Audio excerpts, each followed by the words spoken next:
हम अब पढ़ेंगे नागमती विरह वर्णन का प्रथम पद जिनका वो है पद का नागमती चितूर डैश डैश किपी किमी जीवी, और उसके साथ साथ ये दोहा का भी व्याख्या हम करेंगे।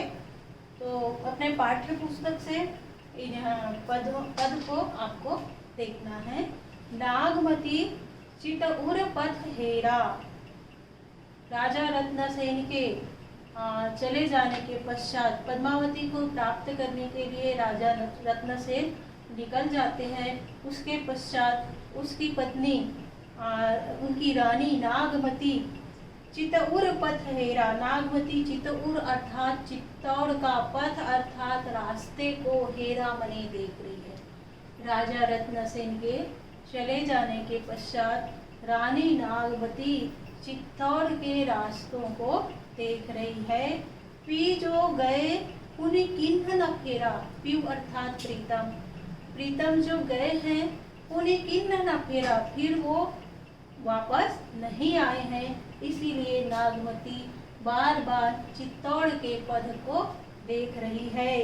नागर काहू नारी बस फरा, वो सोचती है नागर मने नगर की, काहू नारी बस फरा, नारी बस फरा मने क्या नगर की नारियों ने उसे अपने बस में कर लिया है।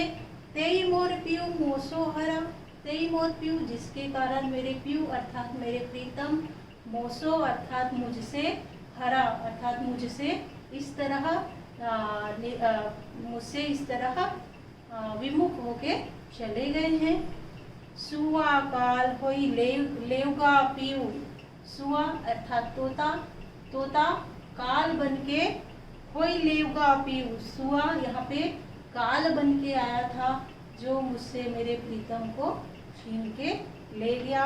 प्यू नहीं जात जात बरेलियू, वो सुआ अर्थात वो तोता प्यू नहीं जात, वो प्यू को क्यों लेके चला गया, मेरे प्रीतम को क्यों लेके चला गया।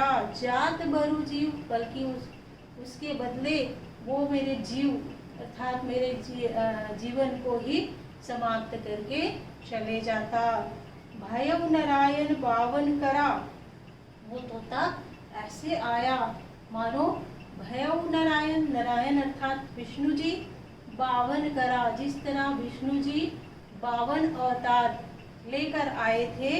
राज करत राजा बलि छरा, और राज करते हुए राजा बलि को छल पूर्वक उनके पूरे राज्य को ले लिया था। उस तरह वह जो तोता है वो सुआ है मेरे प्रीतम को ले गया।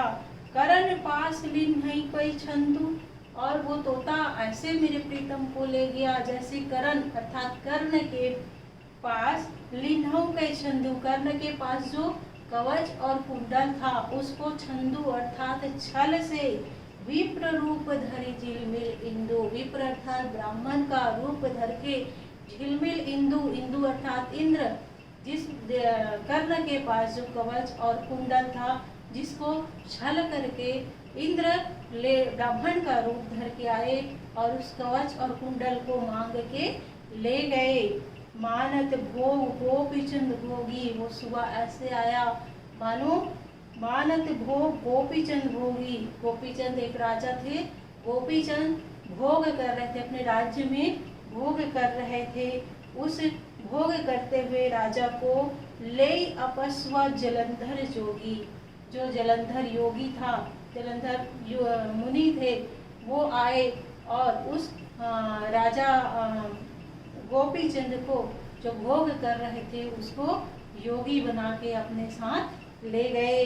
ले गई कृष्ण गरुड़ आलोपी, और जिस तरह कृष्ण ही मने कृष्ण को अक्रूर आलोपी अर्थात ले गए अपने साथ, वहां से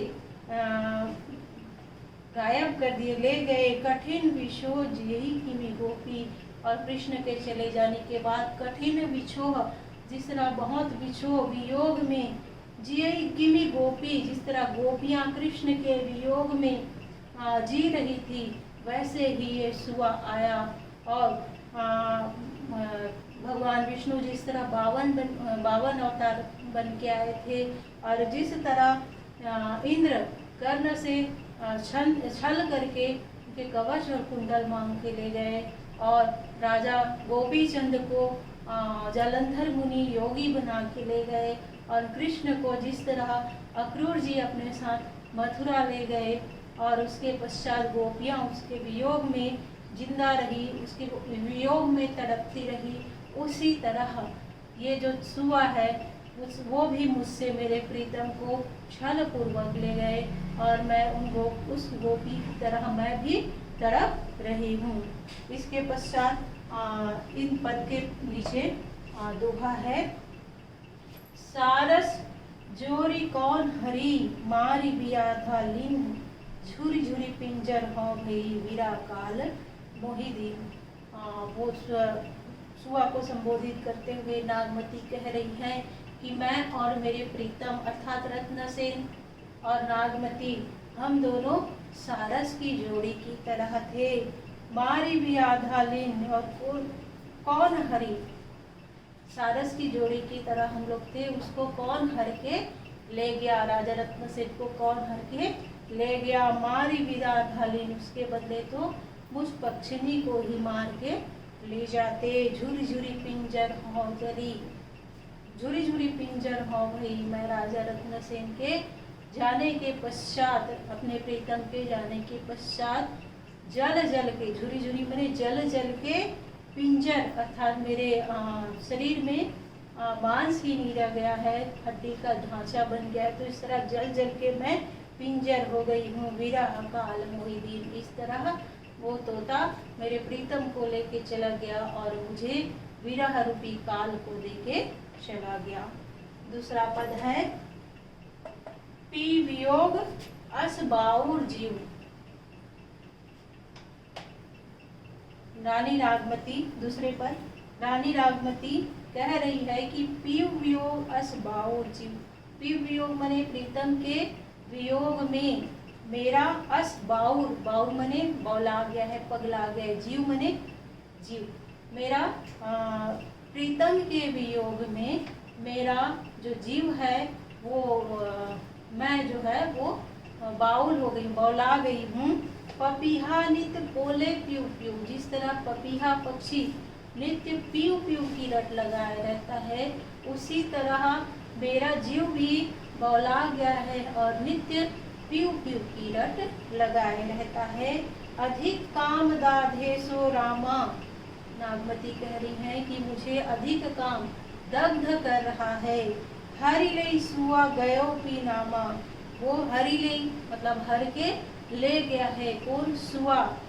गयो पीऊ नामा, मेरे प्रीतम को वो सुआ हर के ले गया है। हर के लगे मैंने अपने साथ लेके चला गया है। विरह बाण तस लाग न डोली, प्रीतम के विरोध में विरह रूपी बाण मुझे ऐसा लगा है कि विरह बाण तस लाग न डोली, विरह बाण ऐसे लगा है कि नागमती हिल डुल नहीं पा रही है। रक्त पसीज भीग गई चोली, और उसके शरीर में पसीने के रूप में रक्त बह रहा है, जिसके कारण उसकी चोली भीग गई है। सूखा हिया भार भा भारी, सूखा हिया मने हृदय, नागमती का हृदय सूख रहा है। हार भा भारी, उसका शरीर इतना, हृदय इतना सूख गया है, उसका शरीर इतना पतला हो गया है कि उसके गले में हार भी भारी लगने लगा है। हरे हरे प्राण तज ही सब नारी, नागमती की सखियाँ उनकी सहेलियाँ देखती हैं तो उनको लगता है हरे हरे प्राण तज ही सब नारी देखती हैं तो ऐसा लगता है कि नागमती अभी अपने प्राण को त्याग देंगी। घन एक आओ पेट महासासा, क्षण भर ऐसा लगता है उनकी सहेलियों को, उनकी सखियों की खन मने क्षण भर में उनके पेट में श्वास आ रही है, अर्थात उनको आभास होता है कि श्वास चल रही है। खन ही जाए जीव होय निराशा, और क्षण भर में ऐसा लगता है कि वो उनका जीव चला गया है, उनके प्राण पखेरु उड़ गए हैं। ऐसे सोच करके खन ही जाए जीव होय निराशा, क्षण भर में वो उनकी सखियां निराश हो जाती हैं। पवन डोला वही सींच ही चोला, उनकी सखियां उन्हें पंखे से हवा करती हैं, सींच ही चोला, और उनके ऊपर जल की छींटे देती हैं। पहर एक समझही मुख खोला, उसके पश्चात हवा देने, पवन डुलाने और पानी के छींटे देने से एक पहर के पश्चात रानी नागमती अपनी मुख से बोलती है। पहर एक समझही मुख बोला, प्राण प्रयाण होत को राखा। नागमती कहती है अपनी सखियों को, प्राण प्रयाण होत को राखा, मेरा प्राण प्रयाण अर्थात प्राण पखेरु मेरे उड़ने वाले थे, प्राण निकलने वाले थे, को राखा जिसको किसने बचा लिया। को सुनाओ प्रीतम के भाखा, अब ऐसा कौन है जो मुझे प्रीतम के भाखा अर्थात प्रीतम की बोली, प्रीतम की बात मुझे आके बताएगा। उसके नीचे ये दोहा है, आही जो मारे विरह के आगे उठे तही लाग। नागमती आही, आह विरह में आह तड़पती है, आह मारती है मैंने तड़पती है, इसमें विरह में आही जो मारे विरह के कारण नागमती जब आह मारती है तो आगे उठे तही लाग, तो वहां से आगे मैंने अग्नि की लपटें उठने लगती है। हंस जो रहा शरीर माँ, हंस अर्थात शरीर में जो जीव है जिसको यहाँ पे हंस कहा जा रहा है, तो जब नागमती विरह में आह मारती है तो उसके विरह के कारण अग्नि की लपटें उठने लगती है। तो शरीर में जो हंस अर्थात जीव रहता है, पंख जरागा भागी, तो उस जीव का पंख जल जाता है, जिसके कारण उसके शरीर से वो जीव निकल नहीं पाता।